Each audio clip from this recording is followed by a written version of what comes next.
안녕하세요. 사연에 빠지다의 DJ 민영입니다. 오늘도 사연 시작하기 전에 구독과 좋아요 버튼 눌러주시고요. 그럼 오늘의 사연 함께 시작해 볼게요. 안녕하세요. 저는 임대업을 하며 몇 군데 작은 게스트하우스를 운영하고 있는 50대 남자입니다. 일종의 가업이라서 아버지께서 하던 일을 제가 도맡아서 하고 있죠. 아래 동생들은 머리가 좋아서 공부를 곧잘 했다 보니 다 그쪽으로 나갔고, 저는 공부와 연이 멀어서 어릴 때는 그저 사춘기를 핑계삼아 사고나 치고 다녔습니다. 부모님께서는 저 때문에 속상했던 이야기를 다 하기 시작하면 천일도 부족하다고 하실 정도로 저는 망난이었죠. 그랬던 제가 군대를 다녀와서 뒤늦게 정신을 차리고 아버지 밑에서 바닥부터 하나씩 배워서 지금은 제가 다 맡아서 하고 있답니다. 지금의 아내와 만난 것은 아버지의 소개였습니다. 지인의 딸이라고 하면서 선이라도 보라고 하셨죠. 저는 이제 막 일에 재미를 느끼고 있었던 터라 내키지는 않았습니다. 솔직히 당시에는 연애라는 것에 신경 쓸 여력이 없었기 때문에 시큰둥한 마음으로 나갔어요. 그런데 딱 아내를 보는 순간 이 여자를 놓치면 평생 독신으로 살 수도 있겠다는 생각이 강하게 들더라고요. 네, 첫눈에 저는 무조건 아내와 결혼을 해야겠다 싶었습니다. 그래서 첫 만남에 대뜸 결혼식은 어느 계절이 좋으냐고 물었죠. 그때 아내가 저를 바라보던 눈빛이란 아내는 뭐 이런 미친놈이 있나 싶었다고 하더군요. 하지만 저는 그 이후로 끈질기가 아내에게 구혼을 했고 결국에는 결혼에 꼴이 날 수 있었죠. 아내에게는 남동생 둘과 여동생 하나가 있었는데 그 중에서도 막내인 여동생과는 나이 차이가 꽤 많이 났답니다. 제가 아내와 결혼할 때 막내 처제가 중학교에 입학할 정도였죠. 그러다 보니 제게 있어 처제는 큰딸 같은 느낌이 좀 있어요. 사연을 듣고 계시는 분들도 상상을 좀 해보세요. 이제 막 중학생이 된 처제가 형부라고 부르며 저를 따르는데 얼마나 귀엽겠습니까? 거기다 장인어른께서 일찍 돌아가셨기 때문에 맞사이인 제가 처제 학교 행사니 상담이니 이런 것까지 아내와 함께 다녀왔으니 저희에게는 큰딸이나 다름없었죠. 특히 고등학생이 되면서는 저희 집에서 학교를 다녔기 때문에 학교에서 늦게 마친다 싶으면 제가 학교 앞까지 부지런히 데리고 다니기도 했답니다. 요상한 친구들과 어울리지는 않을까, 누구한테 맞고 다니면 어쩌나, 정말이지 얼마나 제가 노심초사했는데요. 특히 우리 부부 사이에는 아들만 셋이라 딸 키우는 재미 같은 게 좀 있었고요. 처제는 정말이지 누구에게나 사랑받고 그 받은 사랑만큼 타인에게도 베풀 줄 아는 그런 사람이랍니다. 손도 야무지고 자기 생각도 명확하고 특히 자신이 하고 있는 일에도 자부심과 보람을 느끼는 사람이죠. 거기다 어른들에게도 잘하고 다른 사람을 나쁘게 말하지도 않아요. 똑소리 난다는 말을 사람으로 만들면 딱 우리 처제랍니다. 팔이 안으로 너무 굽는 것이 아니냐고 하실 수도 있겠지만 실제로 처제를 본 사람들은 하나같이 참 사람이 좋다는 이야기를 많이 할 정도니 제 말이 과장이라고는 할 수 없을 거예요. 모든 것이 완벽한 우리 처제에게 딱 하나의 단점이 있다면 그것이 바로 사람 볼 줄 모른다는 것이죠. 그 놈펑이 같은 동서만 봐도 알 수 있답니다. 물론 지금은 깔끔하게 정리해서 과거의 인연이 되었지만 정말이지 그 인간을 생각하면 아직도 자다가 벌떡벌떡 일어날 정도예요. 우리 처제가 동서 때문에 마음고생도 많았고 울기도 많이 울었거든요. 처제는 동서 따위 이제 다 잊고 속 시원하다고 하지만 저는 그때 헤어지면서 더 복수를 해주지 못한 것이 아쉬움이 남는답니다. 지금까지 제 사연 들으신 분들이라면 제가 너무 과하게 생각하는 것은 아닌가 싶으실 수도 있겠죠. 하지만 우리 처제와 동서의 이야기를 듣고 나신 후에는 분명 제 마음에 공감하실 거라고 확신할 수 있답니다. 처제는 연애를 잘 못했어요. 그렇게 야무진 사람이 좋아하는 남자 앞에서는 아무 말도 못하고 이리저리 끌려다니기만 했죠. 그것 때문에 아내도 엄청 속상해했는데요. 그 모습을 보고 저도 결코 마음이 편하지는 않더라고요. 그래서 결혼하고 싶은 남자가 있다고 했을 때는 저도 아내도 긴장을 좀 많이 했어요. 혹시나 또 이상한 놈이 걸려든 건 아닌가 하고 말이죠. 아내는 결혼을 너무 성급하게 결정한 것은 아니냐고, 정말 알아볼 만큼 알아본 것이냐고 몇 번이나 물어볼 정도니 말 다 했죠. 혹시 빚이 있다거나 병든 어머니 모셔야 한다거나 그런 사람은 아니지? 직장은 있어? 제대로 된 직장은 맞아? 언니, 무슨 질문이 그래. 나도 이제 예전에 내가 아니야. 그렇게 당했는데 아직도 정신 못 차리고 살까봐? 처제가 워낙 마음고생 많이 하니까 언니가 걱정돼서 그러지. 우선 집에 좀 데려와봐. 어떤 사람인지 보게. 결혼은 그 다음에 생각하고. 처제는 정말 좋은 사람이라고 입에 침이 마를 정도로 칭찬했지만 저도 아내도 그 말을 전혀 믿지 않았어요. 저보다 아내가 좀 더 심했는데요. 이전에 남자친구가 아픈 부모님을 핑계로 처제의 통장을 홀라당 가져간 이후로는 처제의 남자 보는 눈을 조금도 믿지 않았거든요. 저 역시도 크게 다르지는 않았지만 아내가 좀 더 심했다고나 할까요. 하여튼 그렇게 우리는 처제가 데려오는 남자가 어떤 사람인지 궁금해하며 대망의 그날을 맞이했어요. 동서의 첫인상은 나쁘지 않았어요. 키도 훤칠했고 인물이 좋더라고요. 정장을 입고 왔는데 핏이라고 하나요? 옷태가 남다르다 싶더라고요. 아내는 연예인을 해도 되겠다고 하며 저런 인간들이 얼굴값은 한다고 중얼거리기도 했죠. 아이들도 모델처럼 생겼다면서 눈을 동그랗게 뜨고요. 처음 뵙겠습니다. 이렇게 집으로 초대해 주셔서 감사합니다. 약소하지만 막걸리 좋아하신다고 들어서 가져왔습니다. 그리고 여기 안개꽃 좋아하신다고 들어서요. 고마워요. 이렇게까지 신경 써줘서. 들어와요.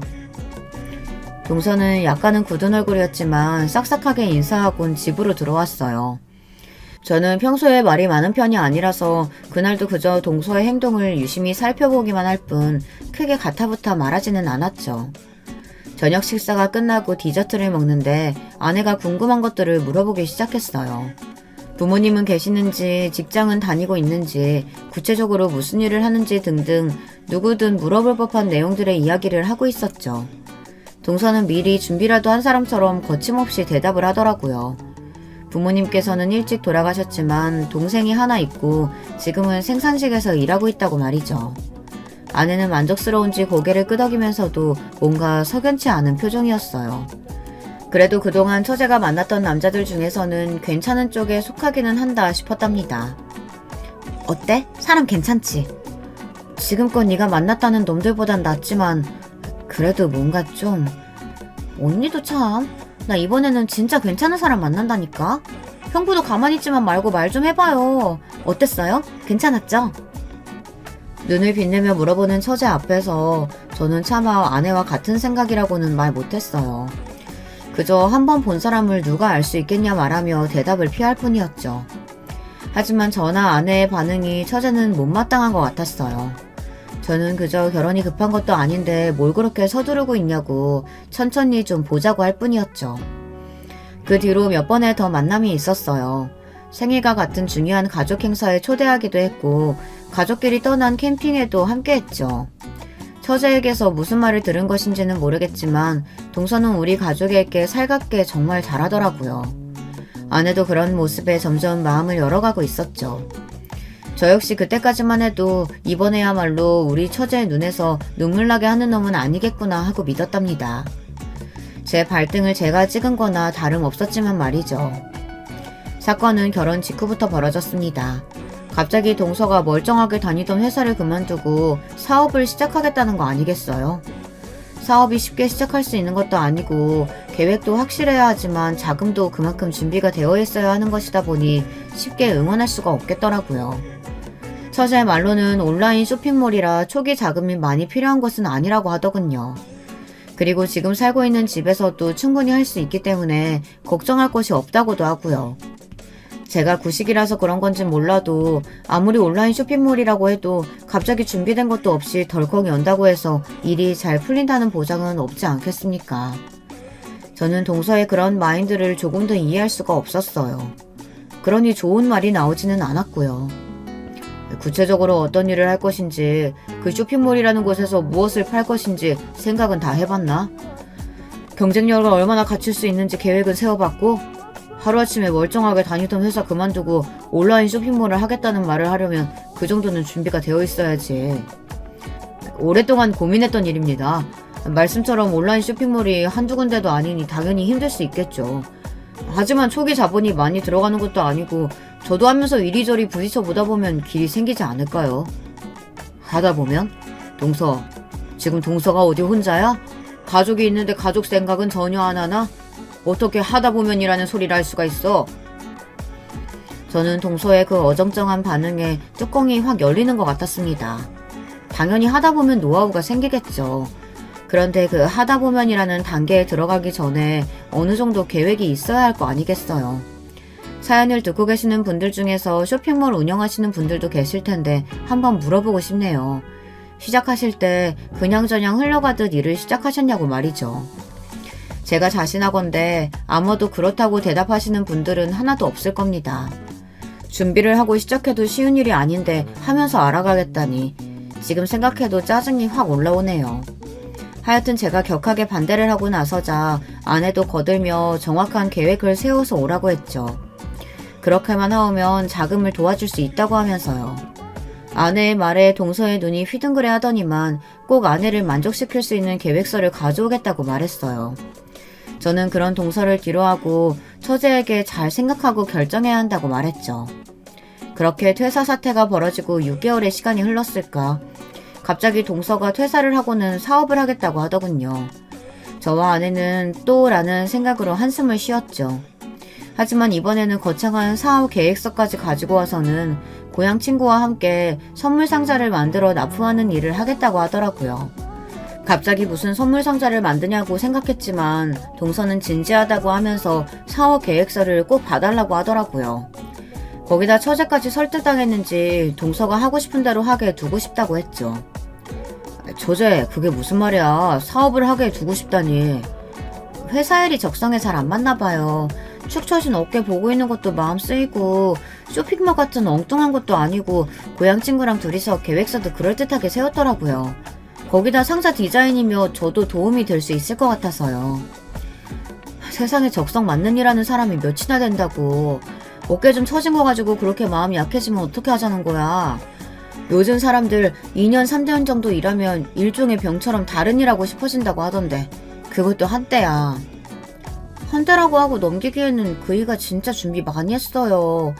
여기저기 시장 조사도 하러 다니고 상자 디자인도 막 생각해서 저한테 보여주고 하는데 이렇게 의욕 넘치게 일하는 모습 처음 봐서 좀 도와주고 싶어요.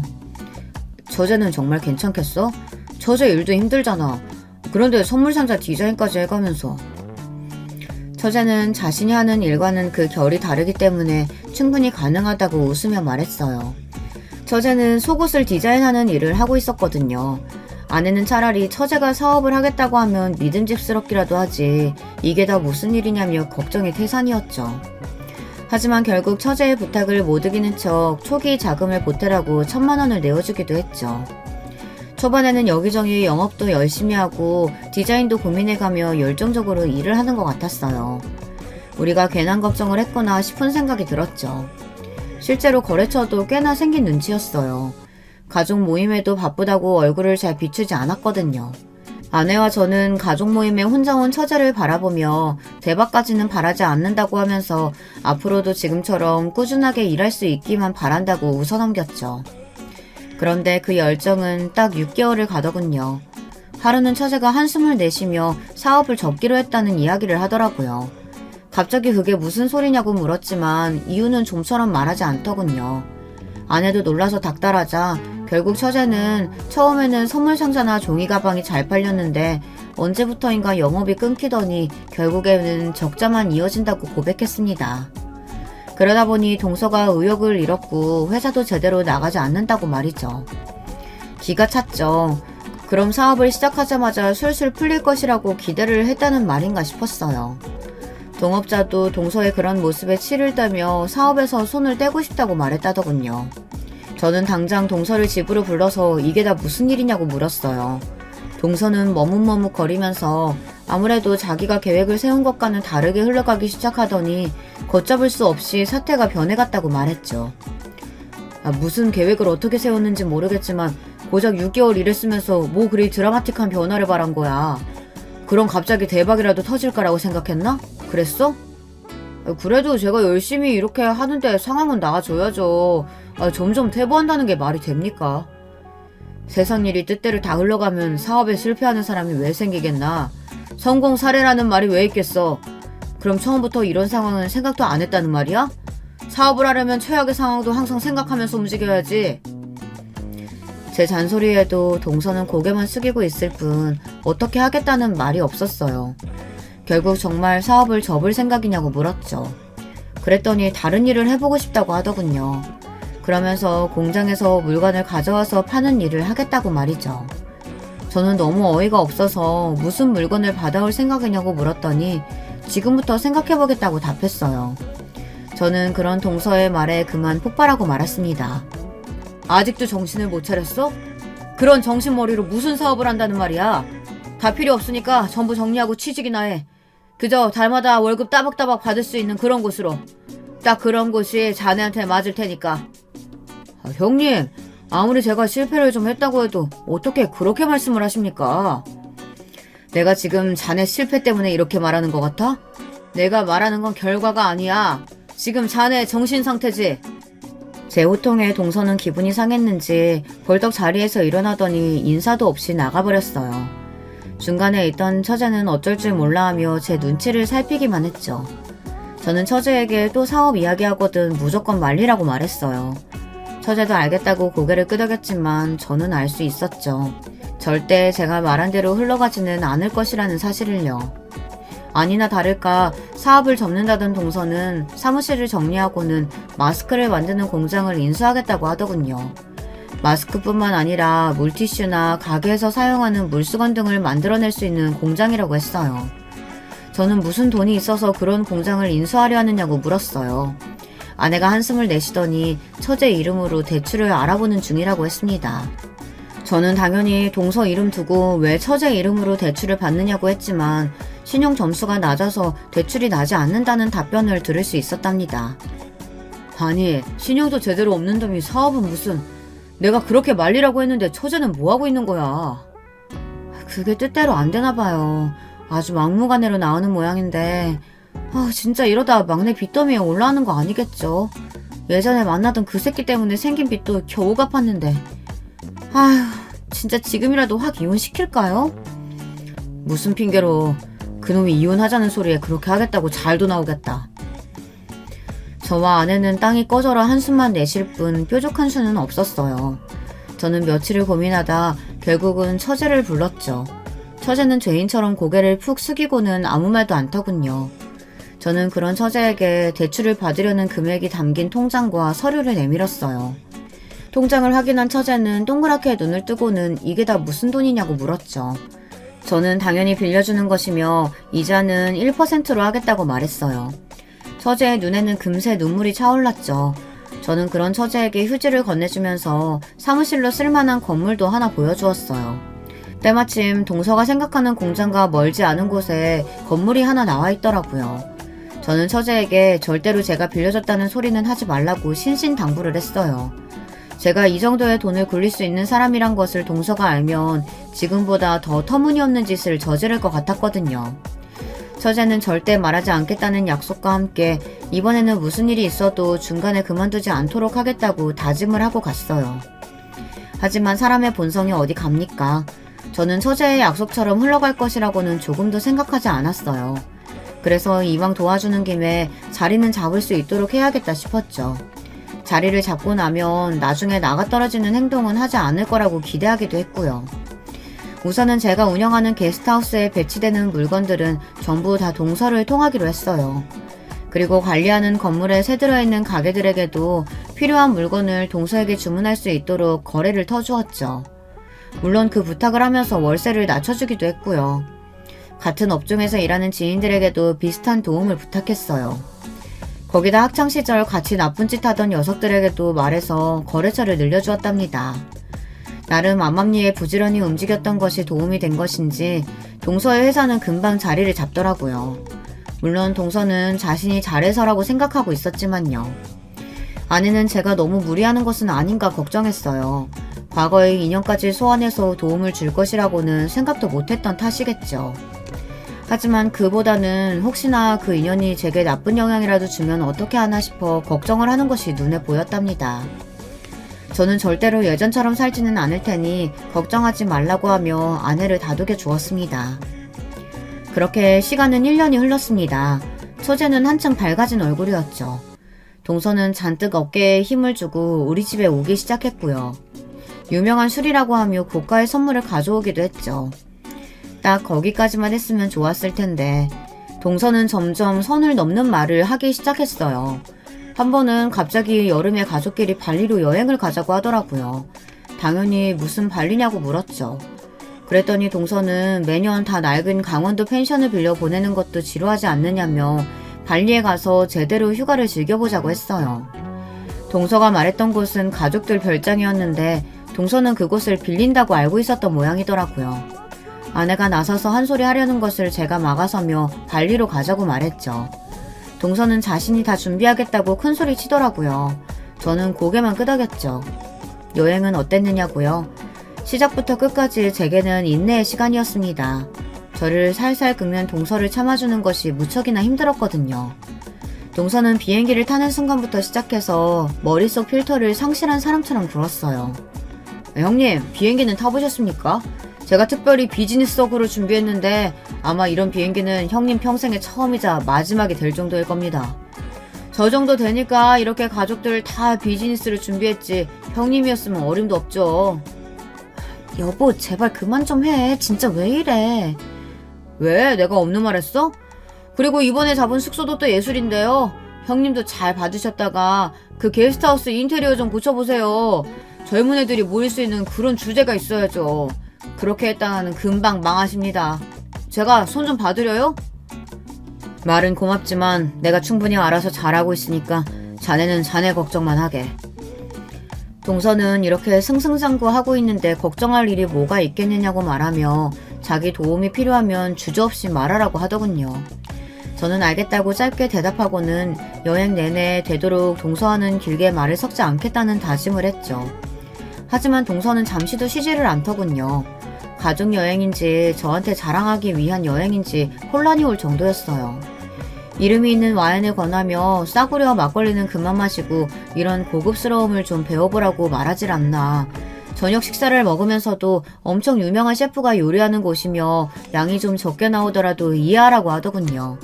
무식하게 먹어대지 말라는 말도 함께 말이죠. 아내는 몇 번이나 제 눈치를 보면서 불안해했고 아이들은 자기들끼리 이모부가 좀 이상하다고 중얼거렸어요. 저는 그래도 좋은 곳에 왔는데 싸우고 싶지 않아 꾹꾹 눌러 참았죠. 하지만 동서는 그런 제 모습을 다르게 오해하는 것 같았어요. 제가 자기 앞에서 귀를 못 편다고 말이죠. 한국으로 돌아오자 동서의 선을 넘는 행동은 더 심각해지면 심각해졌지 나아지지는 않았어요. 하루는 처제 생일을 맞이해서 다 함께 저녁을 먹기로 했죠. 동서가 근사한 레스토랑을 예약했다고 나섰지만 아내가 생일에는 미역국을 먹어야 한다며 단호하게 집에서 먹자고 하더군요. 동서는 입이 한 발을 빼고는 마지못해 참석했답니다. 초반 식사 시간은 그래도 괜찮았어요. 아이들도 이모에게 선물하겠다고 자기들끼리 돈을 모아서 스마트워치를 준비했더라고요. 고가의 물건인데 용케 자기들끼리 돈을 모았구나 싶었죠. 저 역시 아내와 함께 처제가 좋아하는 브랜드의 가방과 스카프를 선물로 주었어요. 동서는 슬쩍 보더니만 고작 이런 것을 선물로 주느냐고 하더라고요. 그 한마디가 화기애애하던 식탁의 분위기를 단박에 바꿔버렸죠. 동서는 자기는 더한 것도 준비했다고 하며 100만원 수표를 떡하니 5장 내밀더라고요. 솔직히 놀라기는 했습니다. 그 자리에 돈을 꺼낼 것이라고는 생각도 못하기도 했지만 금액도 상상 이상이었거든요. 처제도 놀란 얼굴이었어요. 다들 애써 분위기를 수습하려는데 동서가 저를 보며 말하더군요. 형님 아실지 모르겠지만 이번에 저희 회사가 지난달 수익의 1.2배를 달성했거든요. 요즘은 해도 고마운데 이렇게 지속적으로 성장하고 있다 보니 주변 업계에서도 눈여겨보는 곳이 많아요. 실제로 장기 계약하자는 것도 있고요. 정말 다행이네. 그래. 정말 다행이네. 그래. 자네가 열심히 노력한 보답이겠지. 지금처럼만 하게나. 그럼 분명 더 좋은 날이 올 거야. 제가 다 알아서 합니다. 형님 훈수 없어도 지금까지 잘했지 않습니까? 형님은 자기 일이나 신경 쓰시고요. 막말로 형님이 사업에 대해서 뭘 하십니까? 고작 게스트하우스나 운영하시면서 그것도 조그만. 동서의 말에 처제는 깜짝 놀란 얼굴로 무슨 막말을 하더냐고 취했느냐고 타박했지만 동서는 술은 입에 댄 적도 없다고 하며 한쪽 입꼬리를 올린 상태로 저를 바라보았어요. 동서의 앞에는 소주병이 두어 개 굴러다니고 있었고요. 저는 과거 저한테 잔소리 들었던 것이 꽤나 마음에 남아있구나 싶어 동서를 달래듯이 말했어요. 그때 속상한 마음에 잔소리가 많았다면 미안하다고 했죠. 그냥 그렇게 이야기하고 넘어갈 생각이었어요. 그럼요. 하나라도 더 배운 제가 용서해야죠. 저도 다 들었습니다. 형님 예전에 주먹개나 쓰셨다면서요? 고등학교는 졸업하셨는지 몰라. 주먹이나 휘두르던 사람이 집안 잘 만나서 이렇게 게스트하우스나 하고, 그죠? 선은 넘지 말게. 해도 되는 말이 있고 해서는 안 되는 말이 있지. 형님은 어디 그런 거 생각하고 저한테 말씀하셨습니까? 정신 상태가 문제니 어쩌니 그런 말 할 때 생각이라는 거 하기는 하셨습니까? 하셨어요? 진짜 내가 지금 생각해도 쪽팔리네. 고작 나보다 나이 많다고 대꾸도 못하고 그 주먹에 맞을까봐 굽신거린 거 생각하면 진짜. 여보 미쳤어? 술을 얼마나 마신 거야? 그만 좀 해. 나중에 얼마나 후회하려고. 후회? 내가? 번듯하게 성공한 내가 후회할 일이 뭐가 있어.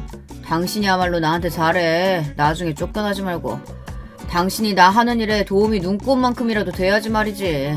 나 돕겠다는 사람이 옆에 널리고 널렸는데 내가 왜 당신이랑 살겠어? 저에 대해서 막말하는 것은 그래 서운한 것이 많다 보니 술김에 터뜨렸나 보다 싶었지만 처제를 향해서 몹쓸 말을 하는 모습에 저는 벌떡 몸을 일으켰어요. 깜짝 놀란 아이들이 제 팔을 한쪽씩 붙들고는 이모부가 취해서 하는 말에 뭐하러 반응하느냐며 저더러 참으라고 했죠. 처제는 동서를 부축해서는 당장 일어나자고 말했고요. 아내는 그런 처제를 도와주면서 저더러 술 지정하는 소리에 뭐하러 반응하느냐고 핀잔을 주었어요.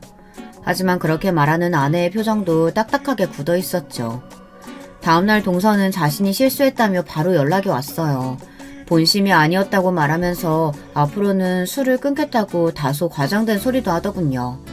저는 알겠다고는 했지만 동서의 마지막 말이 자꾸만 머릿속에 남았어요. 술지정이라고 넘기기에는 석연치 않은 구석이 있었거든요. 하지만 처제까지 나서서 미안하다고 나오니 더 이상은 꼬투리 잡는 것 같아 다 잊었다고 말하기는 했답니다. 하지만 제 불안은 곧 현실이 되었어요. 처제는 아이가 생기지 않아 걱정을 많이 하고 있었는데요. 동서와 함께 불임센터에 가보고 싶었지만 동서가 완강하게 거부하는 바람에 혼자 가기 무서워서 아내와 함께 다녀왔죠. 별다른 문제는 없다고 하더라고요. 불임이나 난임의 요소는 보이지 않는다고 말이죠. 처제는 다행이라고 하면서도 어두워진 얼굴이 좀처럼 밝아지지 않았어요. 처제가 가고 나서 아내가 걱정스러운 얼투로 제게 말하더군요. 사실 동서가 최근 들어 출장이 잦다고 말이죠.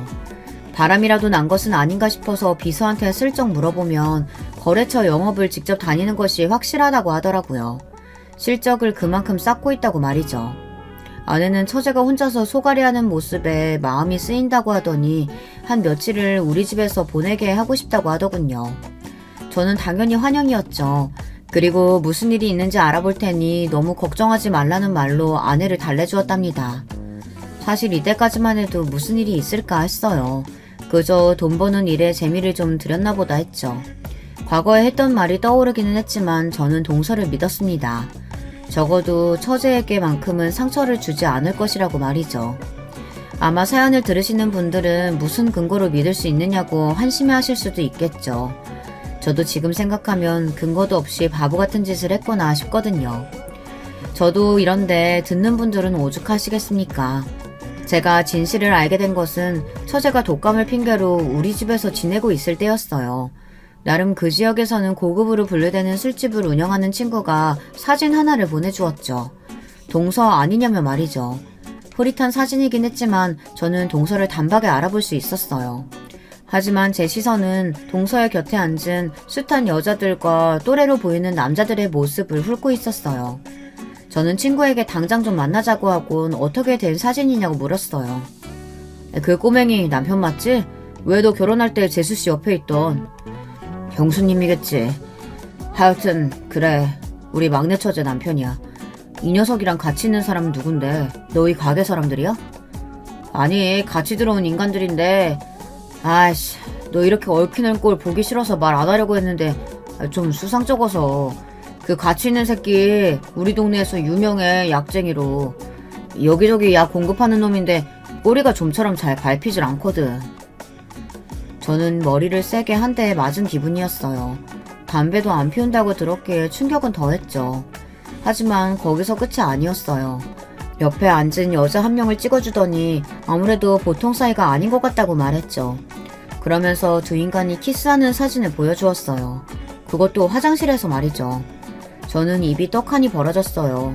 독감으로 힘들어하는 처제의 얼굴이 머릿속에 몇 번이나 스쳐 지나갔죠. 저는 온몸을 부르르 떨며 절대 용서할 수 없다고 말하고는 벌떡 자리에서 일어났어요. 그런 저를 친구가 붙들고는 진정 좀 하라고 하더니 아직 할 말이 더 남았다고 하더군요. 아니 여기까지 왔는데 무슨 할 말이 더 남았느냐고 물었더니 이번에는 장부를 하나 보여주더군요. 저는 외상장부인가 했어요. 그런데 그것도 아니었죠. 이게 다 뭐냐? 이 숫자들은 다 뭐고? 내가 진짜 이 말까지는 안 하려고 했는데 그 새끼 여기저기 뒷돈 받아가면서 물건 가지고 장난 좀 치고 있어. 다들 네 소개라서 말도 못하고 끙끙거리는데 이번 기회에 내가 좀 나서기로 했다. 웃돈을 더 주면 제대로 된 물건 주고 안 그러면 불량품 끼워서 팔아치우고 있어. 임마 그럼 당장 거래를 끊어야지. 무슨 약점이라도 잡혔어? 왜 그러고 있어? 말했잖아. 다 너한테 신세진 녀석들이라 뭐라 말도 못한다고. 근데 이 새끼가 뭘 눈치챈 건지 우리한테만 이러는 것 같아. 우리들. 저는 친구가 말하는 우리들의 의미를 단박에 이해했어요. 저랑 같이 어울려 다녔던 친구들의 영업장을 말하는 것이었죠. 다들 과거 청산하고 성실하게 살아가는 친구들이었는데 괜히 제가 부담을 준 것 같아 미안해 어쩔 줄을 모르겠더군요. 저는 당장 거래처를 바꾸라고 말하고는 손해본 것은 제가 다 부담하겠다고 말했어요. 친구는 다들 돈이 궁해서 하는 말이 아니라고 하면서 괜히 제가 나중에 당할까봐 그렇다고 했죠. 저는 친구에게 사과하고는 그 길로 동서를 찾아갔습니다. 동서의 회사는 1년 전과는 완전히 달라졌습니다. 처음 매입했을 때의 모습은 상상이 되지 않을 정도였죠. 입구부터 아주 잔뜩 돈을 바른 흔적이 역력했어요. 좋은 마음으로 온 것이 아니다 보니 입구에 있는 것들 하나하나가 다 돈지랄한 것으로밖에 보이지 않았답니다. 동서를 찾아왔다고 말하자 안내데스크에 있던 직원이 저를 위아래로 훑어보더군요. 급하게 나오긴 했지만 그래도 평소 임대 건물을 돌아보던 정장을 챙겨 입고 있었던 저는 이상한 기분이 들었지만 잠자코 있었습니다. 사장님께서는 지금 손님 만날 상황이 아니신데 이름과 연락처 남겨주시면 추후 다시 약속 잡을 수 있도록 하겠습니다. 그럴 필요 없어요. 가족이거든요. 동서 보러 왔습니다. 안내데스크 직원은 가족이란 말에 눈을 동그랗게 뜨고는 허둥거리며 어디론가 전화를 걸었어요. 그러면서도 자꾸만 저를 힐끔거렸죠. 몇 분 뒤 동서가 빠른 걸음으로 나오더군요. 그리고는 제게 인사도 하지 않고 제 팔을 끌고는 밖으로 나가려고 했어요. 저는 꿋꿋하게 그 자리에 서서 이게 무슨 행동이냐고 물었죠.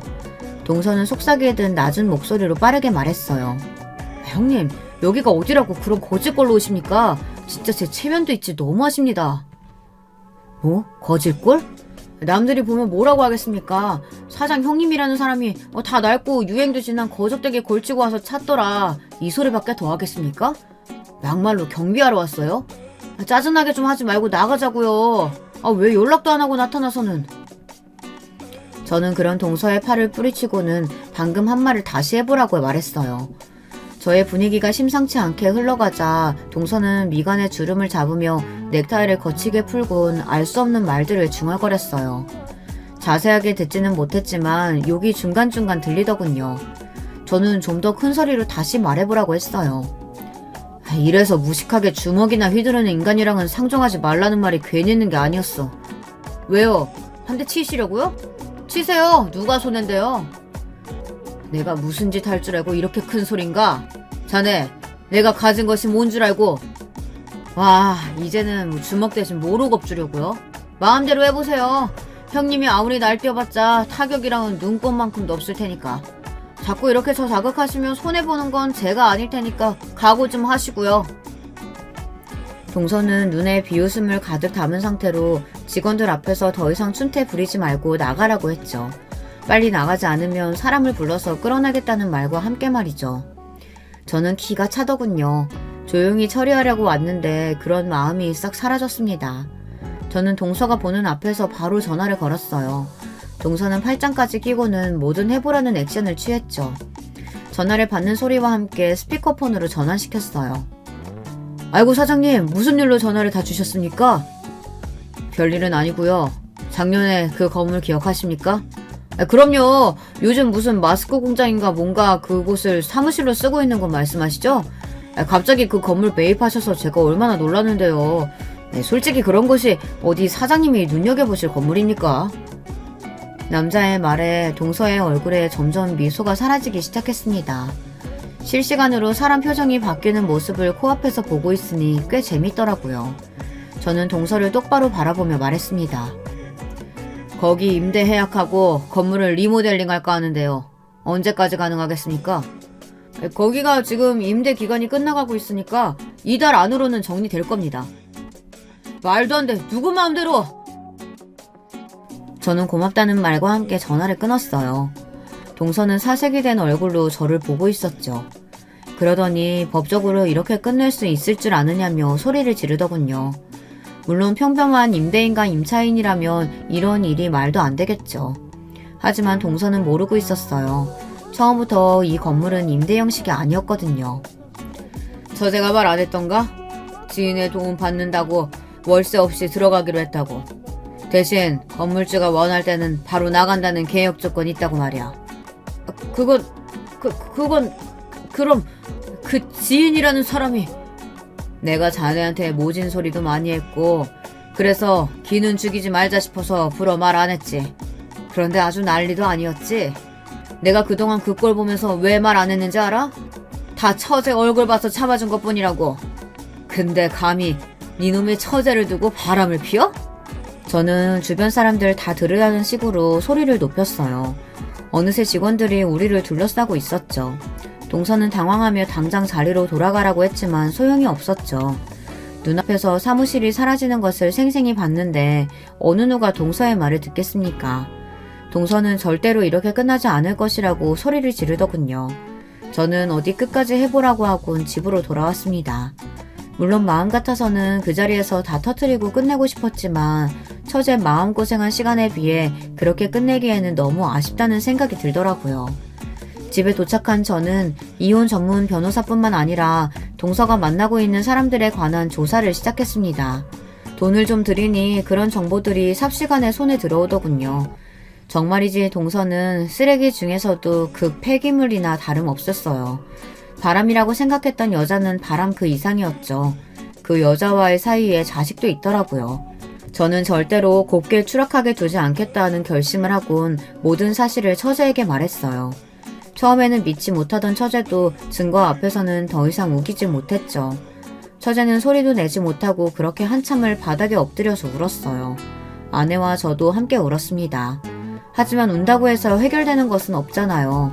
저는 처제에게 이혼은 물론 위자료도 받아내야 한다고 말했어요. 처제는 아무런 답이 없었죠. 저는 힘든 일은 다 제게 맡기고 처제는 그저 이 집에서 기다리기만 하면 된다고 말했어요. 절대로 동서와는 연락도 주고받지 말라고 했죠. 아내는 자기가 책임지고 지킬 테니 무조건 깔끔하게 정리해달라고 했고요. 그 뒤로 제가 한 일이라고는 하나였죠. 무조건 그놈을 망하게 하는 것. 저는 처음에 거래를 부탁했던 지인들을 찾아가 다른 문제는 없는지 확인했어요. 아니나 다를까 다들 엉망인 제품을 받고 한숨만 쉬고 있더군요. 계약이 만료되는 것은 순식간의 일이었죠. 특히 같은 숙박업을 운영하는 사람들은 꽤나 큰 고객들이라 떨어져 나가는데 사업이 휘청거릴 정도의 타격을 받을 수밖에 없었죠. 그러니 어디 버틸 재간이 있겠습니까? 물론 중도의 계약을 파기하는 것이라 위약금이 있었습니다. 하지만 그것도 걱정할 것이 없는 것이 그동안 멀쩡한 제품을 넣은 것이 아니지 않습니까? 저는 피해를 본 거래처를 돌면서 위약금을 내는 대신 고소장을 보낼 수 있도록 법적인 도움까지도 아끼지 않았습니다. 그 사이 동서는 이 모든 일을 막아보려고 했지만 당연히 할 수 없었죠. 모든 일을 다 처리하고 일주일이 지났나 동서가 저를 찾아왔어요.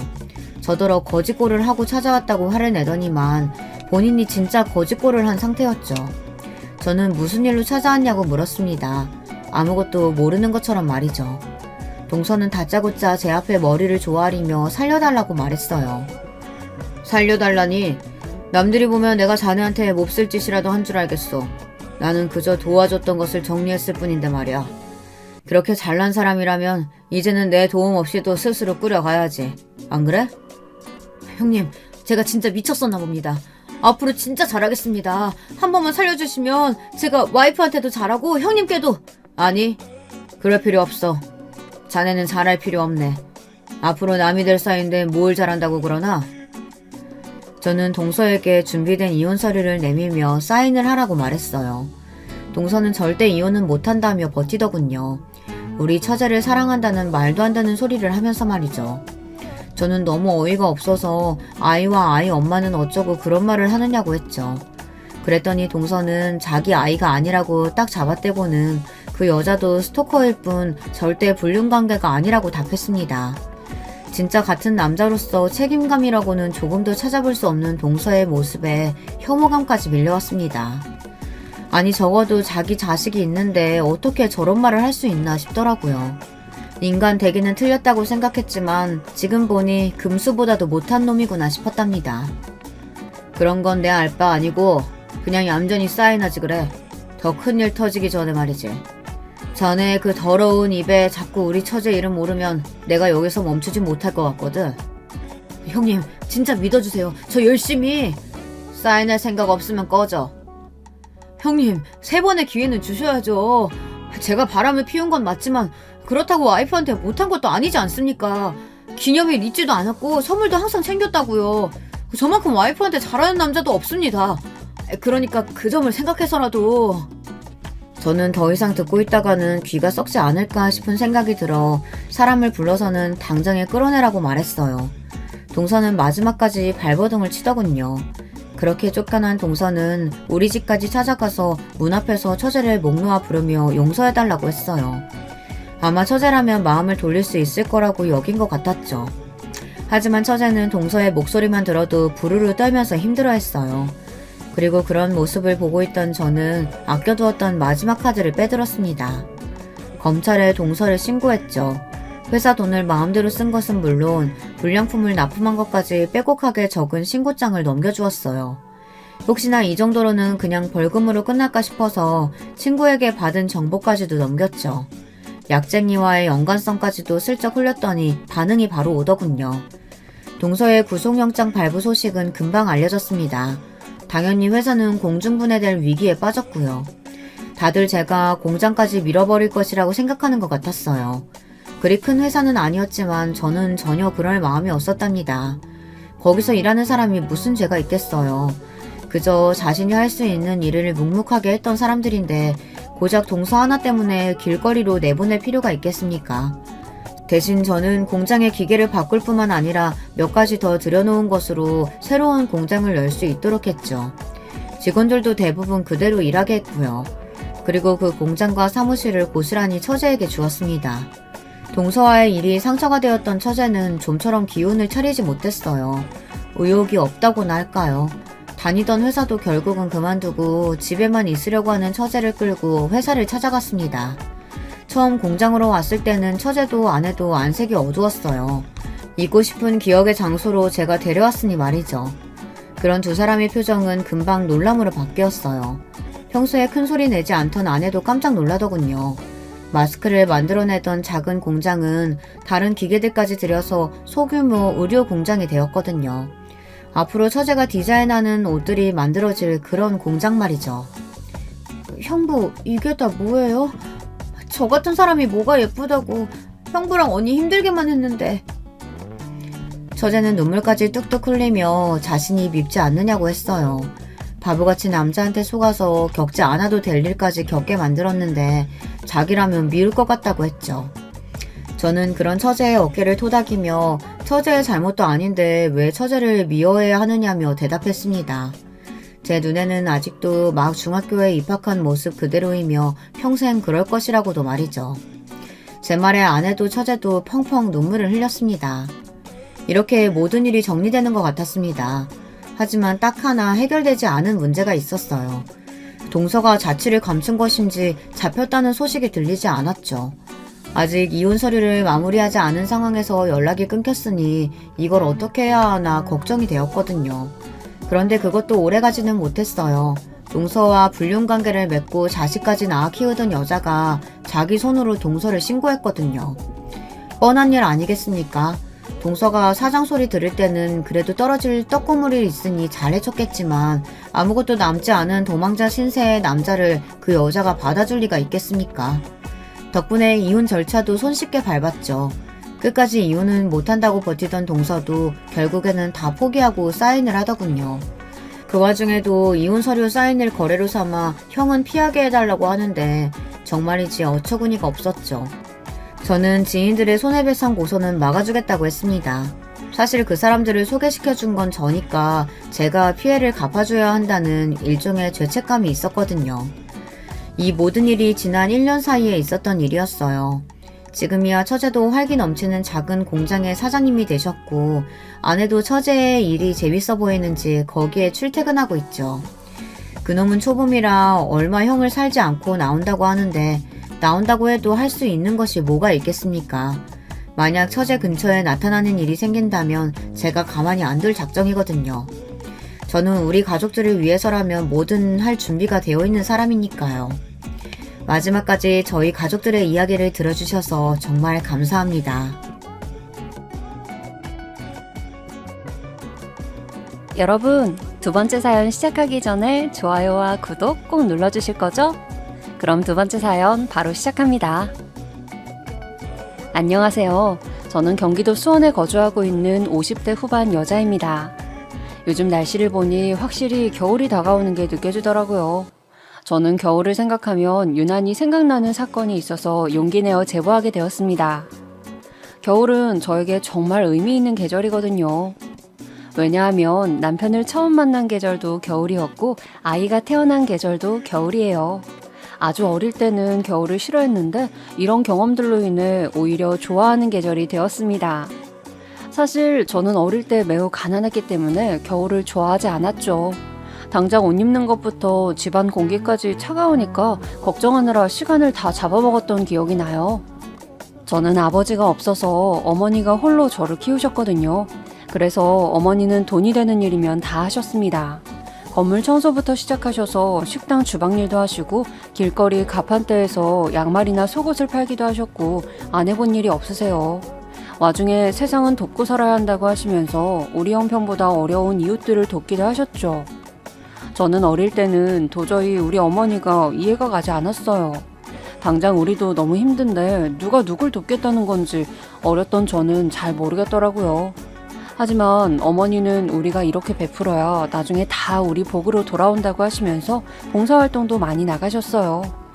예를 들면 보육원에도 가시고 독거노인을 위한 김장김치 담그기 혹은 동네 산에 올라가셔서 쓰레기를 줍기도 하셨죠.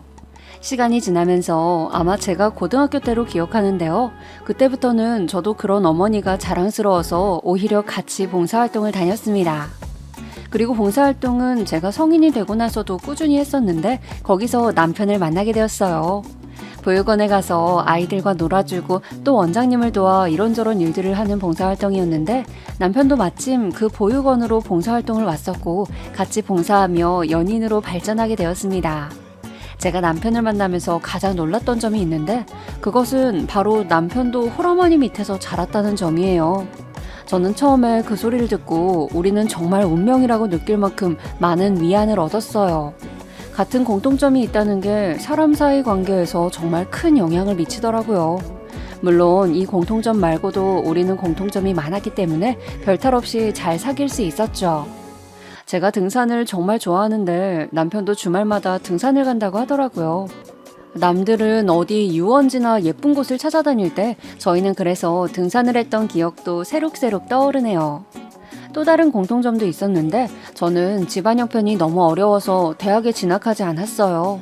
그 대신 서울에 있는 어떤 건설회사에서 격리로 일을 하게 되었는데 남편도 집안 사정이 좋지 않아서 고등학교를 졸업하고 바로 일을 하게 되었어요.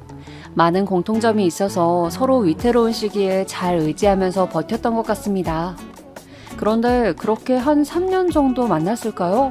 어느 날 제가 몸이 너무 이상한 거예요. 너무 이상해서 병원에 갔더니 저보고 산부인과를 가라고 하더라고요.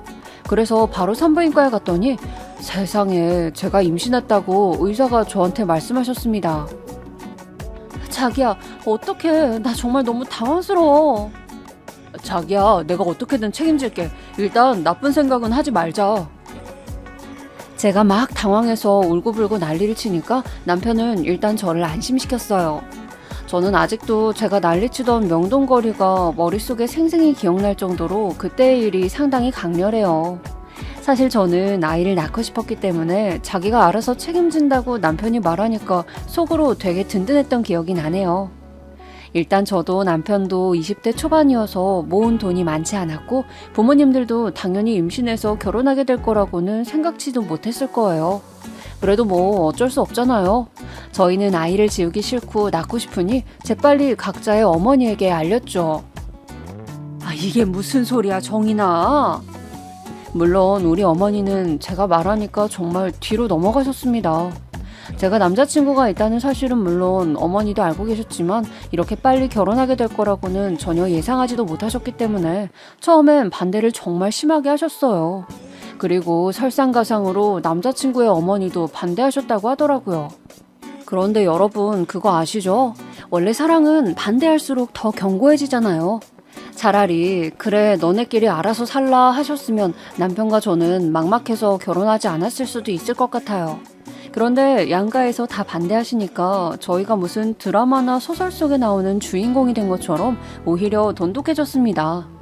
그리고 자식 이기는 부모 없다는 아주 유명한 말도 다들 아시죠? 저희가 절대 아기는 못 지우고 무조건 결혼하겠다고 들어놓으니까 뭐 어쩌겠어요. 그렇게 저와 남편은 속도 위반으로 결혼하게 되었습니다. 당연히 모은 돈이 없었기 때문에 저희는 시댁으로 들어가서 합가하게 되었어요. 차근차근 아이 낳고 2, 3년만 살고 독립해서 행복하게 살자는 것이 저와 남편의 목표였죠. 그리고 저는 임신 때 입덧이 정말 너무 심했기 때문에 회사를 결국 그만두었습니다. 그래서 시댁에서 시어머니와 시누이 그리고 제가 낮 동안에는 같이 있게 되었는데요. 정말 지금 와서 말하는 거지만 너무 끔찍했어요. 시누이는 그때 당시 갓 20살이었어요. 저는 외동이라 처음에는 시댁에 들어가서 살게 된다면 여동생이 생기는 거니까 얼마나 좋아했는지 몰라요. 같이 쇼핑도 하고 장도 보고 요리도 하고 아주 즐거운 상상의 나래를 펼쳤죠. 그런데 그것은 정말 제가 들어간 첫날 깨지게 되었어요. 저희는 사정상 아이를 미리 가졌으니까 결혼식을 올리지 못했어요. 그래서 바로 시댁으로 들어갔는데 제가 도착해서 인사하자마자 시누이가 저에게 뭐라고 했는지 아시나요, 여러분? 언니, 제가 먹은 거 설거지 해주세요. 이러고 저를 쳐다보지도 않고 바로 약속 있다고 친구를 만나러 나갔어요. 저는 정말 황당했지만 시어머니도 아무렇지 않게 짐은 저쪽 방에 두고 나오면 된다고 하시더라고요. 남편은 그때 출근했었기 때문에 저는 얼떨결에 짐을 놔두고 정말 설거지를 먼저 하게 되었어요. 그전에도 시어머니를 뵙긴 했지만 막상 같이 살게 되니까 시어머니가 저를 좋아하지 않는다는 것을 더 잘 느끼게 되었어요. 누군가가 누군가를 싫어하면 표정과 눈빛만 봐도 사실 잘 느껴지잖아요. 시어머니는 정말 누가 봐도 제가 마음에 들지 않으셨어요. 제가 신우도 그렇고 시댁 식구들이 저를 반겨주지 않으니까 너무 서러운 마음이 들어서 남편에게 하소연하다 울었던 날이 있었는데요. 그걸 또 어떻게 하셨는지 다음날에 남편이 출근하니까 저한테 막 뭐라 하시더라고요. 너는 그렇게 여자가 입이 가벼워서 어떡하니? 네 아이가 들으면 어쩌려고? 그거 듣고 나오자마자 할머니 싫어하겠다. 정말 속상했지만 돈이 없으니 분가를 할 수가 없어서 참을 수밖에 없었습니다. 그렇다고 친정집으로 가기엔 남편 회사와 거리도 있었고 무엇보다 너무 작아서 셋이 살기엔 무리였어요. 만약 거기에 아이까지 태어나면 정말 단칸방이라 키우기도 쉽지 않았죠. 울며 겨자 먹기로 시댁에서 살 수밖에 없었어요. 그렇게 태교는 무슨 구박받으면서 몸도 제대로 챙기지 못한 채로 저는 아이를 출산하게 되었습니다. 아이의 성별은 아들이었고 저는 그래서 내심 시어머니가 저를 예뻐하실 줄 알았어요. 그런데 그건 정말 제 착각이었죠. 어머, 우리 손자 이마 이쁜 것 좀 봐. 완전 우리 아들 판박이네. 아유, 발가락은 우리 딸하고 똑같네. 정말 우리 아들하고 똑같이 생겼다. 역시 피는 어디 안 가. 다 시어머니가 하신 말씀이에요. 제가 나왔는데 시어머니는 지금까지 단 한 번도 좋은 부분을 저와 닮았다고 하신 적이 없으세요. 유일하게 닮았다고 하셨던 건 잘 우는 거예요. 엄마 닮아서 잘 우네. 저러면 안 되는데. 그냥 흘러가듯 하신 말인데 저는 저 말이 뭐라고 그렇게 상처를 많이 받았는지 모르겠어요. 그래도 시어머니가 아들은 예뻐하시니 그걸로 위안 삼았죠. 그리고 아들을 낳고 키우느라 정신이 없었는데 시누이가 가게를 열게 되었어요. 시댁 근처에 시장이 있는데 거기 안에 분식집을 개업한다고 하더라고요. 시누이는 그때 결혼 예정이었는데 시누이 남편 될 사람이 분식집을 열어준다고 했다고 시어머니가 저에게 굉장히 자랑을 많이 하셨죠. 저는 들고 간 게 하나도 없었기 때문에 눈치가 많이 보였었던 기억이 나네요. 그래도 한 가지 좋았던 점은 신우가 결혼하게 되면 같이 살지 않아도 되니까 그건 정말 좋았어요. 그리고 딸이 가게를 연다고 하니까 시어머니가 신나서 여기저기 자랑하러 많이 나가셔서 아들과 둘이 집에 있는 시간이 늘어났기 때문에 그것도 좋았어요. 하지만 이렇게 좋았던 시절도 얼마 가지 않았죠. 바로 남편 때문인데요. 아마 이 사연을 듣고 계신 분들 혹시 남편이 혹은 본인이 보증 사기를 당하신 기억이 있을 수도 있겠죠. 네, 바로 저희 남편 얘기입니다. 남편의 제일 친한 친구, 저도 아직도 이름이 기억나요. 병철 씨가 보증인으로 우리 남편을 세웠고 남편은 거기에 서명했고 결과적으로 시댁으로 빚쟁이들이 들어와서 난리치게 되는 사건이 일어났어요. 누구세요? 누구신데 여기 들어오시는 거예요? 여기 최상철 집 맞지? 갑자기 남편의 이름을 대면서 험악한 사람들이 집에 쳐들어왔어요. 제가 너무 무서워서 남편에게 전화하자 남편은 곤란해하면서 바로 온다고 하더라고요. 그때 시어머니가 안 계셨기 때문에 저는 시어머니가 오시기 전에 남편이 빨리 왔으면 좋겠다고 생각했는데 정말 이런 안 좋은 일은 꼭 겹쳐서 일어나게 되는 거 아시죠? 남편이 도착하기 전에 시어머니가 먼저 들어오셔서 그 광경을 다 보셨고 시어머니는 그대로 쓰러지셨습니다. 그리고 남편이 들어왔고 저는 그냥 정말 아들을 품에 안고 펑펑 울었던 기억이 나요. 그렇게 저희는 빚을 많이 지게 되었고 시어머니의 구박은 더 심해졌어요. 이미 다들 너무 잘 아시고 계시겠지만 여러분 정말 보증은 서는 게 아니랍니다. 그리고 저는 일이 되는 모든 일을 알아보기 시작했어요. 남편도 잘 다니던 회사를 그만두고 공사판에 가서 막노동을 시작했어요. 왜냐하면 그게 더 돈이 조금이라도 많이 벌 수 있었어요. 그리고 저도 일을 알아보는데 저희에게는 아이가 있잖아요. 그래서 제대로 된 일을 구하기가 너무 힘들더라고요. 식당 일을 알아봐도 아기가 있으니까 많은 시간을 낼 수가 없었고 다른 집에 가서 가사 도우미라도 해볼까 했지만 역시 아기와 함께 일을 한다는 것은 불가능이었죠. 그렇다고 일을 안 하기엔 빚쟁이들이 무서웠고 또 시어머니 눈치도 너무 많이 보였어요. 그래서 결국엔 신우가 하는 시장 안에 있는 분식집에서 일하게 되었어요. 저는 신우가 나가서 사니까 숨통이 튀어서 살 것 같았는데 제가 제 발로 다시 신우와 만나게 될지 상상도 못했어요. 그래도 별 수 없었죠. 그렇게라도 일하지 않으면 빚을 갚을 수가 없었으니까요. 신우는 본인 오빠지만 정말 한심하다고 저한테 대놓고 욕하더라고요. 시어머니도 같이 가게에 계셨는데 종일 다른 종업원들에게 저와 남편 욕을 했어요. 그래도 손은 안으로 굽는다고 하죠. 결국 남편을 욕하던 것은 죄다 제 욕으로 연결되었습니다. 제가 만약 주문을 잘못 받으면 뭐라고 하셨는지 아세요? 아이고 저러니까 빚이 생기지. 저렇게 실수하니까 빚쟁이들이 찾아오지. 얘, 너 자꾸 그렇게 할 거면 그냥 집에 가. 정말 속상해서 일하다가 운 적이 한두 번이 아니랍니다. 게다가 저는 아이를 데리고 다녀야 해서 더 눈치가 많이 보였어요. 친정 어머니한테 부탁할까 생각도 많이 해봤지만 어머니는 혼자 생활하시는 것도 힘드신데 제가 짐을 더 얹어줄 수는 없었어요. 아이가 제 등에 엎여서 지루하니까 칭얼거리면 저는 정말 아이를 달래랴 음식 주문을 받으랴 정신이 하나도 없었어요.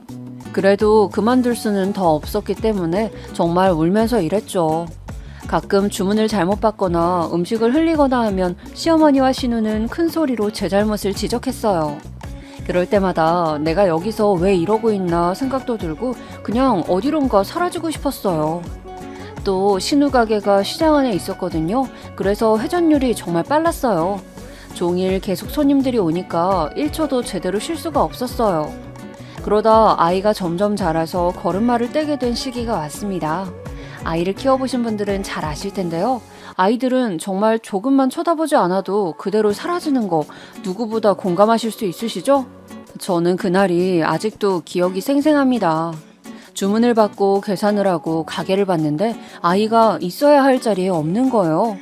아이가 주로 있던 자리는 카운터 옆에 작은 의자였는데 아들이 아예 사라지고 가지고 놀던 자동차 장난감만 바닥에 떨어져 있었어요.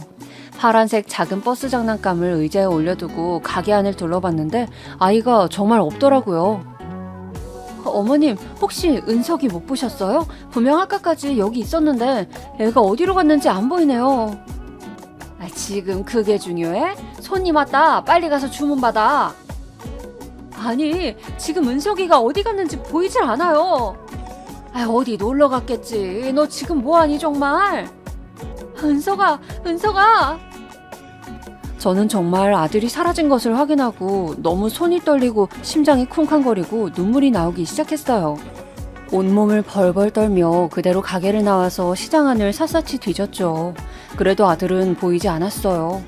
남편에게 전화해서 아이가 사라졌다고 알리고 눈물바람으로 시장을 몇백 번을 돌았는지 몰라요. 남편도 이러다가 중간에 달려와서 시장을 같이 뒤졌는데 저는 너무 울어서 탈진할 정도였어요. 남편이 일단 가게로 들어가서 생각을 해보자 해서 같이 갔는데 세상에 가게 안에 아들이 있는 거예요. 은서가 도대체 어디 갔었어? 엄마 걱정했잖아. 제가 아들을 끌어안고 난리를 치니까 시어머니가 옆에서 코웃음을 치시면서 말씀하셨어요. 자기 새끼도 제대로 못 보고 말이야. 너희가 부모 자격이 있니? 정말 저 말을 듣고 너무 속상해서 바닥에 앉아서 엉엉 울었습니다. 제가 물론 제 아들이 잠깐 어디 간 것을 보지 못한 것은 맞아요. 하지만 그렇게 된 원인이 가게에서 남들은 다 돌아가면서 쉴 때 저는 그러지 못했거든요. 저를 뺀 나머지 직원들은 다들 쉬는 시간 보장이 되어 있었는데 오로지 저만 쉬는 시간이 없었어요. 제가 조금이라도 앉아있거나 편하게 있는 걸 보면 신우나 시어머니가 지금 뭐 하냐고 주문 받아라, 배달해라, 재료 다듬어라 등 저보고 계속 일을 시키셨기 때문이에요. 그래서 아들이 가게에서 나간 것을 볼 수가 없었던 건데 저렇게 말씀하시니까 정말 속상했죠. 남편도 허탈했는지 저에게 뭐라 하더라고요. 저도 당연히 아이를 잘 돌보고 싶은 마음은 간절했지만 상황이 어쩔 수가 없었잖아요. 저는 남편이 보증을 잘못 써서 우리가 이렇게 고통받으면서 살아도 이미 일어난 일이니까 남편에게 크게 뭐라 하지 않았었는데 그게 처음으로 후회가 된 날이 전날이에요. 나중에 알고 보니 아들은 옆가게인 세탁소 아주머니께서 시장에 혼자 돌아다니는 아들을 보고 데리고 있으셨다고 했어요. 집에 와서 아들에게 엄마한테 말하지 않고 함부로 식당 나가고 그러면 안 된다고 말하는데 아들이 저에게 엄마랑 놀고 싶다고 말하더라고요. 그 말을 듣는데 가슴이 너무 아팠어요. 그 뒤로도 저는 정말 쉬지도 못하고 계속 일만 했는데 분식집이고 찌개나 백반 종류도 팔았기 때문에 저는 시장 내부를 정말 쉬지 않고 배달을 했었는데 덕분에 몸이 안 아픈 날이 없었어요. 오죽하면 제가 그렇게 시장밥도 못 먹고 돌아다니니까 과일가게 사장님이 저에게 몰래 사과를 입에 넣어주기도 하셨어요. 그렇게 일하면 몸 다 상한다고 안쓰럽게 봐주셨는데 힘들어도 견딜 수 있었던 것은 이렇게 주변에서 저를 챙겨주셨기 때문이에요. 시모가 성격이 안 좋은 것은 이미 유명한 사실이었거든요. 그리고 제일 힘들었던 것은 그렇게 종일 일하고 집에 돌아오면 또 집안일을 해야 한다는 것이었어요.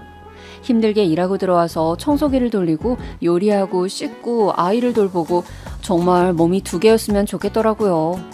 남편이 저를 돕겠다고 청소기를 들거나 혹은 빨래하면 시어머니는 와서 남편 손에서 청소기나 빨랫감을 빼앗고 저에게 던졌어요. 어디 남의 집 귀한 아들을 시켜? 제정신이야? 저는 저 소리를 듣는데 정말 울컥하더라고요. 저도 친정어머니가 혼자 얼마나 힘들게 키우셨는데요. 그래도 차마 입 밖으론 그 소리가 나오지 않았고 속으로만 하염없이 사귀곤 했죠. 없이 결혼한 분들은 제 마음이 어떤지 잘 아실 거예요. 저도 지금 생각해보면 왜 그때 저렇게 당당하게 나서지 못했을까 생각도 많이 했지만 그 당시에 저는 그럴 수가 없었어요. 또 시대가 시대이니만큼 저보다 더 심하게 시집살이 당하신 분들도 많다는 것도 물론 알아요. 그래서 저는 마침 제 아이가 아들이잖아요. 절대 저는 며느리에게 시집살이를 절대 시키지 말아야지 다짐하고 또 다짐했어요. 그리고 제가 이렇게 힘들게 일하던 그때 신우가 임신하게 되었어요. 신우가 임신하니 자연스럽게 가게 일은 더 바빠졌고 저는 당연히 더 고생했죠. 제가 너무 바쁘게 일하다 보니까 오히려 옆가게 사장님들이 저에게 잠시 앉았다가 가라고 하실 정도였어요. 세대 너무 힘들어 보여. 여기 앉아서 커피라도 한 잔 마시고 가요. 아이고 혼자만 일하네. 가만 보고 있으면 안타까워 죽겠어. 이렇게 제가 힘들게 일한다는 것을 누군가가 알아주니까 그게 그렇게 위로가 되더라고요. 저도 사는 게 힘드니까 누구한테 진지하게 터놓고 싶을 때도 많았어요. 하지만 친정어머니에게 말하기엔 어머니도 이미 혼자 힘들게 살고 계시니까 도저히 입이 떨어지지 않더라고요. 어머니는 그렇게 힘들게 사셔도 남들에게 베풀며 살고 계셨기 때문에 저는 더 말을 못하기도 했어요. 그래도 힘들지만 저도 일부러 손님들에게 웃으면서 대했고 주변 사장님들에게 계속 감사하다고 표현했어요. 아들도 점점 커가는데 남들은 아이 발달에 맞춰서 엄마들끼리 친해져서 놀러 다니거나 정보 공유를 한다던데 저는 그럴 수도 없었어요. 딱 일주일만이라도 아무도 나를 찾지 않는 곳에 가서 지내고 싶을 정도로 힘들었던 것 같아요. 그러다 또 다른 사건이 터지게 되었어요. 신우가 임신했다고 했잖아요. 신우의 친정은 시댁이니까 아이를 낳고 산후조리를 시댁에서 한다고 하는 거예요. 예상은 했지만 정말 신우가 아이를 데리고 집으로 오니까 기분이 좋지 않더라고요. 물론 우리 집도 아니지만 안 그래도 가게도 나가고 집안일도 제가 혼자 다 하는데 신우랑 신생아까지 집에 있으니까 신경 쓰이는 게 많아서 그랬죠. 신우가 출산하고 아이를 데리고 집으로 와서 시어머니가 산후조리를 하시는데 힘든 일은 다 저를 시키더라고요. 아기 빨래를 따로 해라, 손수건 삶아라, 미역국 끓여라, 다리 주물러라 등등 아주 그냥 제가 이 집 하인인 줄 알았어요. 심지어 시장에 가서 갈비를 사오더니 저보고 갈비찜을 만들라고 하더라고요. 그래서 열심히 갈비찜을 만들었더니 저만 빼고 둘이 먹더라고요. 제가 저도 먹으려니까 지금 뭐 하는 거냐고 빨리 가게 가서 문 열라고 하던 시어머니의 얼굴이 아직도 생각날 정도예요. 다른 것도 아니고 먹는 것으로 저러면 더 사람이 서러워지거든요. 그리고 이런 적이 한두 번도 아니에요. 심지어 제가 가게에서 배고파서 먹으려고 하면 귀신같이 알아채고 빨리 배달 다녀오라고 저를 등 떠밀기도 했어요. 이런 상황이 지속되니까 저도 참다가 이건 아닌 것 같다고 느끼게 되었죠. 또 물론 딸과 며느리는 아주 다른 존재인 것을 알고 있지만 제가 아이 낳았을 때는 시어머니가 당신도 아이 2명이나 낳아봤다고 힘든 일도 아니면서 유난 떨지 말라고 하셨거든요. 그런데 신우는 본인 자식이라서 그런가 조금만 힘들어해도 옆에서 안절부절 못하더라고요. 신우는 본인이 출산했으니까 몸이 힘들다고 가게에 나가지 않았어요. 그래서 시어머니와 저만 가게에 나갔는데 신우가 없으니까 사람 한 명이 더 줄었잖아요. 저는 당연히 직원을 더 뽑을 줄 알았는데 어차피 몇 개월 있으면 신우가 다시 나온다고 그대로 일하자는 거예요. 직원은 줄었는데 일은 저만 하니까 결국 또 저만 힘들어지는 상황이 온 거죠. 정말 이때가 제가 신우 가게에서 일하면서 제일 바쁠 때였던 걸로 기억해요. 그나마 다행이었던 것은 아들이 좀 커서 어린이집에 맡길 수 있었다는 점이에요. 어린이집은 제가 너무 바쁘니까 남편이 대신 가서 등원을 시키고 하원도 시켰어요. 이렇게 구박받으면서 일해도 제가 버틸 수 있었던 것은 남편 덕분이에요. 사람이 무능력하긴 하지만 본성이 나쁘진 않거든요. 그래서 저는 시어머니 밑에서 어떻게 저런 아들이 나왔지 싶어서 몰래 유전자 검사도 해보고 싶었던 적이 한두 번이 아니에요. 암튼 정말 가게가 너무 바쁘니까 정신이 하나도 없었어요. 이 시기엔 제가 집에 오면 바로 쓰러져서 잠을 자기에 바빠서 아들과 제대로 놀아주지도 못했고 제 인생에서 가장 힘들었던 시기가 이때 같아요. 그러다 제가 아까 말한 사건이 터지게 되었어요. 그날은 아마 동네에서 어떤 축제를 했었던 걸로 기억하는데 왜냐하면 동네 자체에 사람이 많이 붐볐어요. 가게에 출근하면서도 오늘 바쁘겠다고 생각할 정도로 붐볐었죠. 역시나 제가 문을 열기도 전에 가게 앞에 사람들이 모여 있더라고요. 그래서 문을 열자마자 주문받고 요리하고 김밥 썰고 혼자 주방 이모가 오실 때까지 1초도 쉬지 않고 일을 하고 있었어요. 진짜 혼자서는 감당 안 될 인원들이 오기 시작했고 심지어 우리 가게 앞에서 사람들이 기다리고 있더라고요. 제가 신우 가게에서 일하면서 밖에서 자리 나오는 것을 기다리는 것은 본 적이 없었는데 속으로 그걸 보면서 남편한테 전화해서 오늘만 도와달라 해야 하나 싶었죠. 다행히 곧 주방 이모가 오셨고 시어머니도 신우 아침을 챙겨주고 가게에 나오셨어요. 저는 가게에 혼자 있었고 또 그날이 하필 지역 축제라 사람도 많았기 때문에 가게 밖으로 나갈 수가 없잖아요. 그래서 화장실이 너무 가고 싶은데 갈 수가 없어서 고통받고 있었어요. 그런데 시어머니가 가게에 오셨으니까 제가 화장실을 갈 수 있으니 얼마나 반가웠는지 몰라요. 살면서 제가 시어머니를 반가워할 줄은 꿈에도 몰랐는데 말이에요. 그래서 시어머니가 오셨길래 저는 재빨리 가게를 나가서 화장실에 다녀왔어요. 오래 참았기 때문에 더 시간을 지체했다가는 정말 가게 안에서 실수할 것 같아서 얼마나 다행이었는지 모르겠어요. 싸고 나오면서 오늘 정말 바쁠 테니까 물이나 음료는 최대한 덜 마셔야지 다짐까지 하고 가게로 돌아갔는데 저를 맞이해주는 것은 다름 아닌 시어머니의 고함이었어요. 얘, 너 도대체 일도 안 하고 어딜 그렇게 싸돌아다녀? 제발 일하러 왔으면 일을 해. 저는 평소 같았으면 그냥 죄송해요 어머니 하고 넘겼을 것 같은데 하도 참고 참아서 그런가 그날은 속에서 욱하는 게 올라오더니 참을 수가 없더라고요.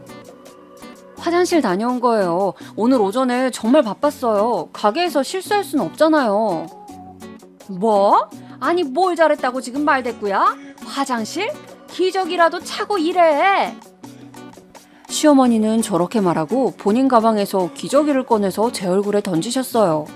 아마 신우 아들의 기저귀였던 것 같은데 그게 중요한 것은 아니고 저는 정말 제가 아무리 참아도 이런 취급을 받으면서 사는 것은 도저히 안 되겠더라고요.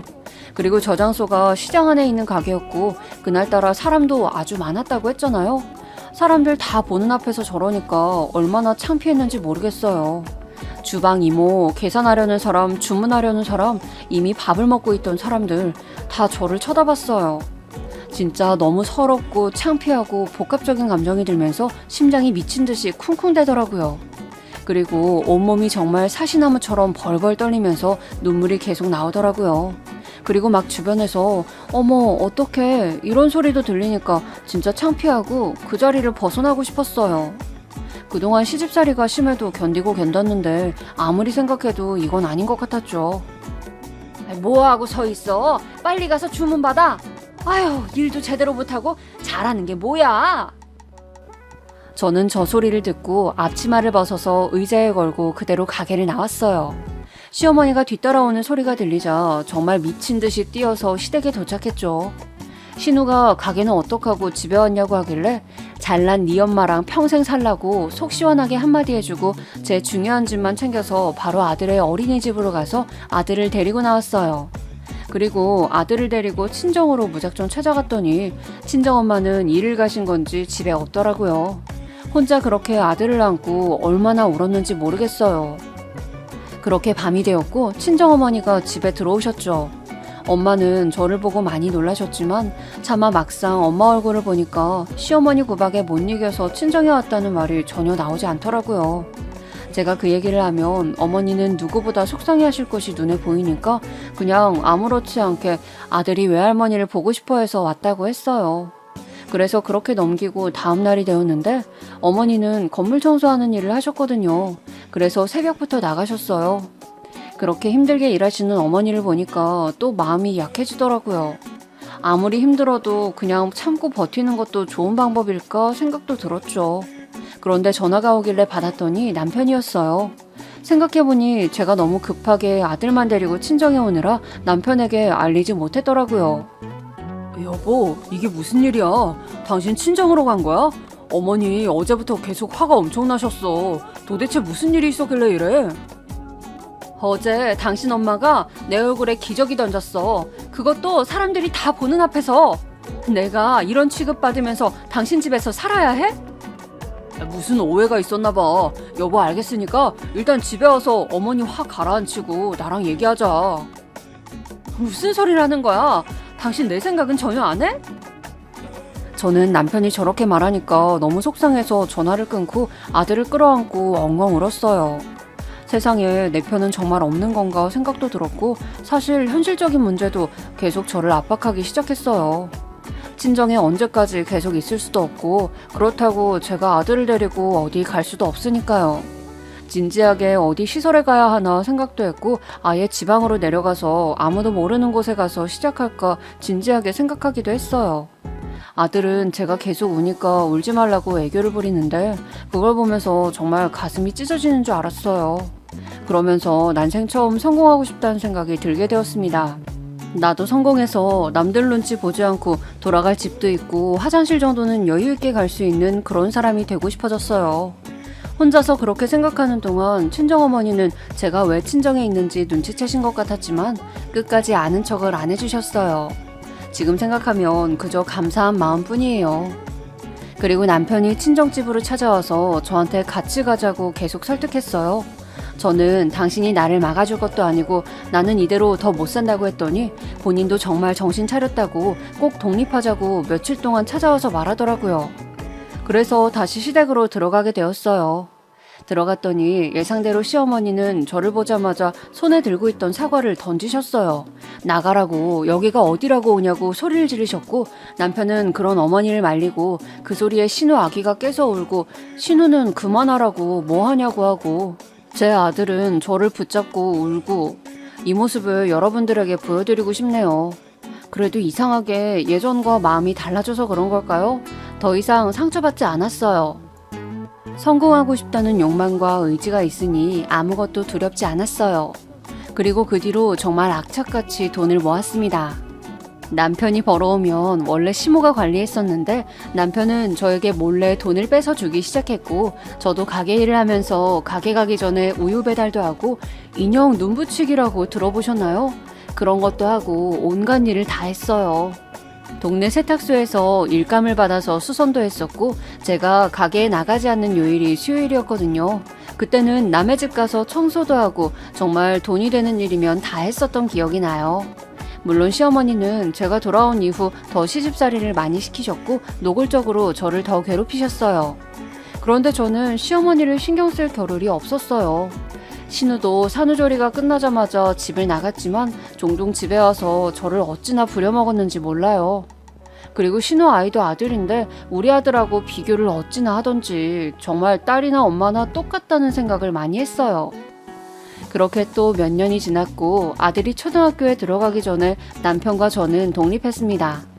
그렇다고 뭐 제대로 된 집이 생긴 것은 아니고 단칸방이었어요. 그런데도 저와 남편은 그게 뭐라고 그렇게 신이 났던지 둘이 이사하고 부둥켜 안고 울었던 기억이 나네요. 남편 빚도 조금씩이지만 갚아나갔고 물론 몇 번 더 찾아와서 저희를 괴롭히기도 했지만 갚으려는 의지도 보여주고 실제로 계속 갚고 있었더니 찾아오는 횟수가 줄기도 했어요. 그리고 저는 독립을 하자마자 바로 신우의 가게에 나가지 않고 다른 가게를 알아봐서 거기에 취직하게 되었어요. 물론 시어머니와 신우는 저에게 배신이다, 그렇게 살지 마라, 은혜를 모른다 등등 폭언을 하였지만 전혀 신경 쓰이지 않았어요. 새로 제가 식당에 취직했는데 그 식당은 국수를 파는 곳이었습니다. 할머니 한 분이 하시던 가게였는데 몸이 점점 불편하셔서 일할 사람을 찾고 계시더라고요. 제가 가서 신우 가게에서 했던 것처럼 혼자 주문받고 일하고 계산하고 다 하니까 사장님은 오히려 저에게 세대 그러다 당신처럼 된다고 살살하라고 하셨던 기억이 나요. 정말 저에게는 제2의 엄마였던 분이시거든요. 우리 아들이 아프면 빨리 들어가라고 하셨고 아들이 학교에 갔다가 가게로 오면 돈은 절대 받지 않으시고 맛있는 거 먹이셨고 오히려 용돈도 주셨어요. 그러다 보니까 저도 더 잘하게 되었고 우리의 유대감은 점점 깊어지게 되었죠.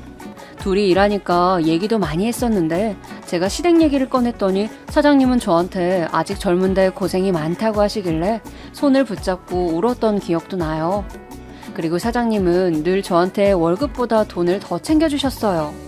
이 밖에도 집에 가서 먹으라고 음식도 자주 챙겨주시고 재료도 많이 주시고 그냥 정말 하염없이 고마운 마음만 드는 분이세요. 남편도 저한테 그동안 고생하더니 좋은 분 만나서 다행이라고 할 정도였어요. 그렇게 잘 지내고 있는데 사장님이 어느 날 저를 부르시더니 진지하게 말씀을 하셨어요. 내가 이제 정말 몸이 너무 말을 안 들어서 가게 운영이 힘들어. 세댁한테는 미안하지만 말이야. 저는 가게를 없앤다는 말로 알아들었습니다. 다시 또 식당을 알아봐야 하니 슬펐지만 사장님 건강이 훨씬 중요하니까 어쩔 수 없었죠. 그래서 체념하고 말을 듣고 있었는데 글쎄 사장님이 저에게 뭐라고 말씀하셨는지 아세요? 새댁이 가게를 계속 이어나갔으면 좋겠어. 아예 새댁한테 가게를 주고 싶어. 젊은 사람이 이제껏 고생 많았어. 저는 정말 놀랐지만 사장님은 완고하게 계속 저보고 가게를 이어나가라고 하셨습니다. 저야 당연히 싫을 이유가 없었기 때문에 저는 그렇게 국수 가게의 사장님이 되었어요. 그리고 이제 제 가게라고 생각하니까 더 열심히 일하게 되었죠. 원래 운영 시간보다 더 일찍 나가서 재료 다듬고 열심히 청소하고 우리 남편과 아들이 먹는 음식이라 생각하고 더 신경 써서 일했어요. 남편도 와서 저를 많이 도와주었고 가게는 시간이 지날수록 훨씬 사람들이 많이 찾게 되었어요. 제가 열심히 하는 것을 다행히 알아주셨는지 동네에서도 찾는 분들이 많아져서 단골 손님도 많이 생겼고 제가 텔레비전 프로에도 출연하게 되었어요. 방송 효과라고 혹시 들어보셨나요? 방송이 나가고 손님들이 더 많이 오시기 시작했어요. 원래 전 사장님이 하실 때도 소소하게 동네 사람들이 많이 찾던 가게는 맞지만 제가 사장으로 바뀌고 손님이 더 늘어났어요. 물론 이 과정에서 시어머니가 그걸 또 어떻게 알았는지 찾아와서 비아냥댔죠. 찾아와서 당당하게 돈 달라고 하기도 했어요. 그런데 제가 수중에 돈이 많아져서 여유가 있으니까 이제 신경도 쓰이지 않더라고요. 그리고 가게는 점점 더 잘 되었어요. 심지어 우리 지역에 오면 꼭 들려야 한다는 유명 맛집으로 자리매김도 되었죠. 그렇게 승승장구하고 있었는데 사장님이 돌아가시는 사건이 발생했습니다. 저는 정말 제 주위에서 누군가가 돌아가시는 게 그때가 처음이었거든요. 사장님은 슬하에 아들이 한 분 계셨지만 왕래는 별로 없다고 하셨어요. 장례식장에서 아드님을 처음 뵈었는데 아드님이 저에게 가게 이어서 해주셔서 감사하다고 하시면서 사장님이 유언으로 저를 많이 도와달라고 하셨다고 말씀하셨죠. 그러면서 저에게 가게에 요즘 사람이 많이 오는데 확장 이전을 하는 것이 어떠냐고 제안을 하셨어요. 거기에 대한 비용 문제는 본인이 다 알아서 하신다고 말씀하시길래 저는 어안이 벙벙했지만 당연히 제안을 받아들였죠. 기회는 잡는 사람한테 온다는 말이 있잖아요. 그렇게 가게는 대로변으로 옮기면서 많이 커지게 되었는데 원래는 동네에 있는 작은 국수 가게였거든요. 그래서 되게 협소했었는데 이전하면서 가게가 많이 커지게 되면서 수용 인원이 확 늘어나게 되었어요. 그 과정에서 직원도 많이 뽑게 되었는데 저는 일부러 아기 엄마들 위주로 채용했어요. 옛날에 신우 가게에서 일하던 그 시절에 제가 생각나서 형편이 어려운데 아기를 키우고 있는 엄마들 위주로 뽑게 되었고 우리 가게를 찾아주시는 손님들에게 정말 감사한 마음밖에 들지 않는 거예요.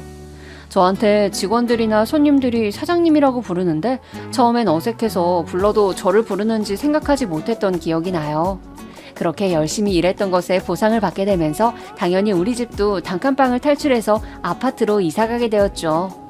그리고 가장 중요한 빚도 다 갚을 수 있었어요.